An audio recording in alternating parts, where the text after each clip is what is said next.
নমস্কার, ক্রাইম ডায়েরিতে আপনাদের সকলকে স্বাগত জানাই। আমি আগেও বলেছি, আবারও বলছি, এই পৃথিবীতে এমন কিছু কিছু মানুষ আছে যারা অপরাধ করবার সময় দুবার ভাবে না। আবার এমন কিছু কিছু মানুষ আছে যারা একজনের অন্যায়ের শাস্তি অন্য একজন নিরীহ নির্দোষ মানুষের উপরে চাপিয়ে দেয়, এবং সেটা করতে গিয়ে দেশের আইন ব্যবস্থাকে বুড়ো আঙুল দেখিয়ে আইন নিজের হাতে তুলে নেয়। ক্রাইম ডায়েরির আজকের পর্বে আপনাদের সামনে তুলে ধরবো এমনই এক সত্য ঘটনার জীবন্ত চিত্ররূপ, যা দেখে আপনারা শিউরে উঠবেন, চমকে উঠবেন। কিন্তু কি সেই সত্য ঘটনা খুব জানতে ইচ্ছে করছে তো? জানতে হলে আসুন দেখে নিই ক্রাইম ডায়েরির আজকের এই রোমহর্ষক পর্ব।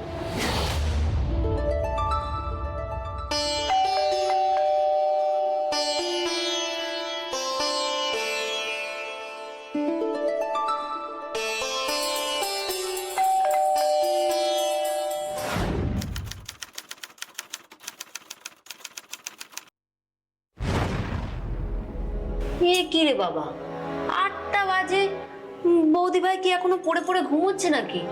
ও বৌদি ভাই, এ কি, দরজা তো খোলাই দেখছি, কিন্তু বৌদি ভাই তো কখনো দরজা খোলা রাখে না। দেখি তো কি ব্যাপার। বৌদি ভাই, ও বৌদি ভাই, এ কি রে বাবা, বৌদি ভাই কি তাহলে, হে কি, গ্লাসটা কি করে ভাঙলো? রক্তটাই বা কার?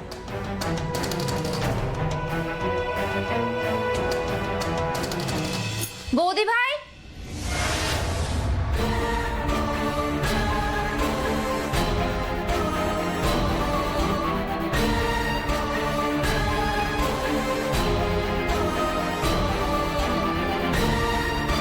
বৌদি ভাই,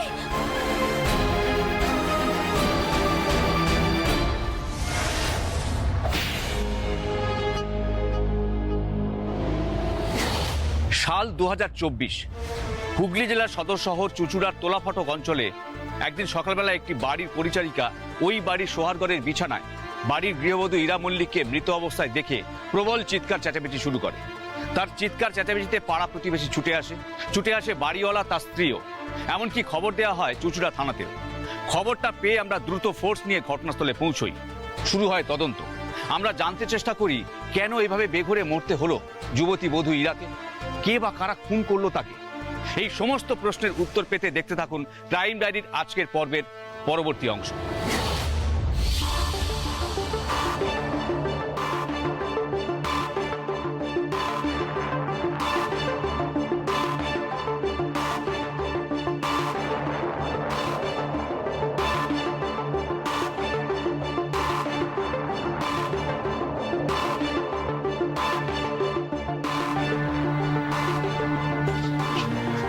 শোনো, তুমি ওই দরজা থাকো, রতনদা বাইরে গেটে আছে।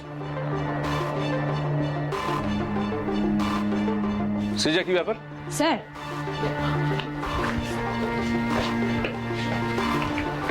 এই দেখুন স্যার,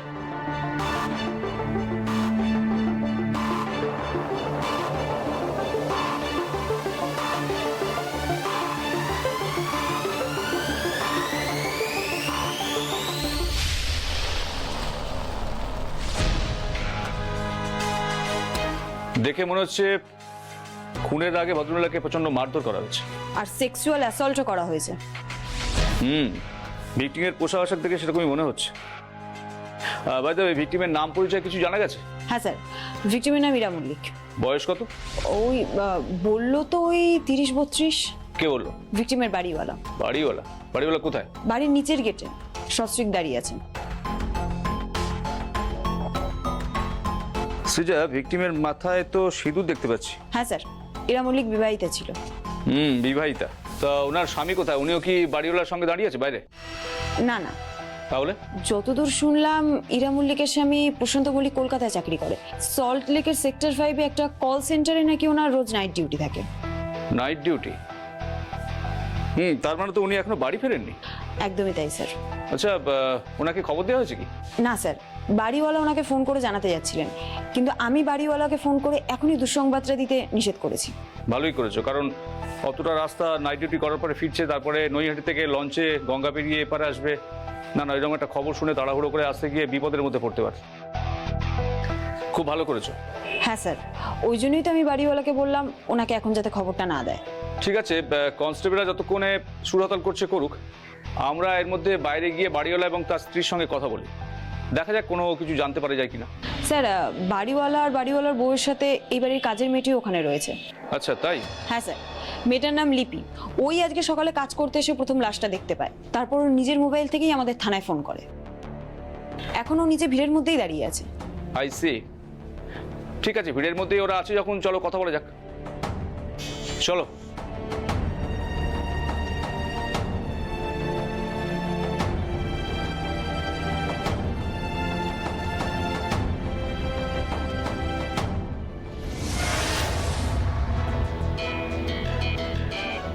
নমস্কার। নমস্কার। আপনি মল্লিকদের বাড়িওয়ালা? হ্যাঁ স্যার। আপনার নাম? আমার নাম গৌতম, গৌতম সেন শর্মা। আচ্ছা, আপনি থাকেন কোথায়? আমি ওই খাদানের মোড়ের ওদিকে থাকি।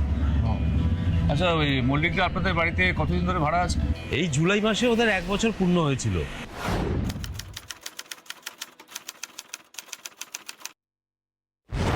আর ওরা স্বামী স্ত্রী খুব ভালো আর ভদ্র বলে আমি ওদের এগ্রিমেন্টটাকে রিনিউ করেছিলাম। যিনি খুন হয়েছেন তার নাম তো ইরা। হ্যাঁ স্যার। তো ইরা দেবীর বাপের বাড়ি কোথায় বলতে পারবেন? স্যার, ইরার বাপের বাড়ি জামশেদপুরে।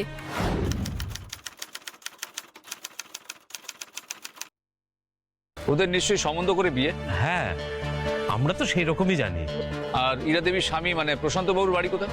প্রশান্ত আসলে চুচুড়ার ছেলে। ওদের আসল বাড়ি ছিল বড় বাজারে। ওর মা ছোটবেলায় মারা যায়, তারপর ওর বাবাই ওকে মানুষ করে। এই করোনার সময় প্রশান্তর বাবা মারা যায়। তারপর প্রশান্ত ওই বাড়িটা জলের দরে আমাদের এলাকারই একটা প্রমোটারের কাছে বিক্রি করে দেয়। তারপর আমাদের এখানে এসে আমার বাড়িতেই ভাড়া থাকে। ওদের বিয়েটা কবে হয়েছিল? 2020-তে। আচ্ছা, আপনি যে বললেন প্রশান্তর পৈতৃক বাড়িটা এখানকার একজন প্রমোটারের কাছে বিক্রি করে দিয়েছিল, সেটা কি কোনো রকম চাপে পড়ে? না না, সেরকম কিছু না। তাহলে? আমি ওর সাথে কথা বলে এবং মিশে যেটুকু বুঝেছি, ও খুব ভোলা ভালা এবং সাদাসিধে গোছের। এই টাকা পয়সা বিষয় সম্পত্তির প্রতি ওর কোনো লোভ বা লালসা বা আসক্তি কিছুই ছিল না। তাই যা দাম পেয়েছে সেই দামেই বাড়িটা প্রমোটারকে দিয়ে দিয়েছে। সে না হয় বুঝলাম। আচ্ছা, একটা কথা বলুন তো, ওদের স্বামী স্ত্রীর মধ্যে কি কোনো মনোমালিন্য চলছিল? না স্যার, ওদের টোনাটুনি দুজনেরই খুব ভাব ছিল। আমরা কোনোদিনও কোনো ঝগড়া মনোমালিন্য কিন্তু ওদের মধ্যে দেখিনি। আর একসাথে ঘর করতে গেলে পরে সব স্বামী স্ত্রীর মধ্যে একটু ঠোকাঠুকি লাগেই। আর মান অভিমানের পালা মিটে গেলে পরে তারপরে সব মিটমাটি হয়ে যায়। তুমি আর বেশি কথা বলো না। তোমার আর আমার ঝগড়াতে না আমাকেই যে ভাব করতে হয়েছে তোমার সঙ্গে। একদম বাজে কথা বলবে না মল্লিকা। যতবার ঝগড়া হয়েছে আমিই প্রথমে গিয়ে মিটমাট করেছি। আরে অদ্ভুত তো, কোথায় আপনারা আমাদের সহযোগিতা করবেন তা নয়, আপনারা বাড়ির সামনে দাঁড়িয়ে নিজেদের মধ্যে ঝগড়া করছেন। জানেন ম্যাডাম, 25 বছর ধরে না এই লোকটা আমার হাড় মাস কালি করে ছাড়ছে। ঠিক আছে ঠিক আছে, ওসব পরে হবে। আগে বলুন মল্লিকদের কোনো শত্রু আছে কিনা? না ম্যাডাম, ওরা খুবই নির্বিবাদী মানুষ।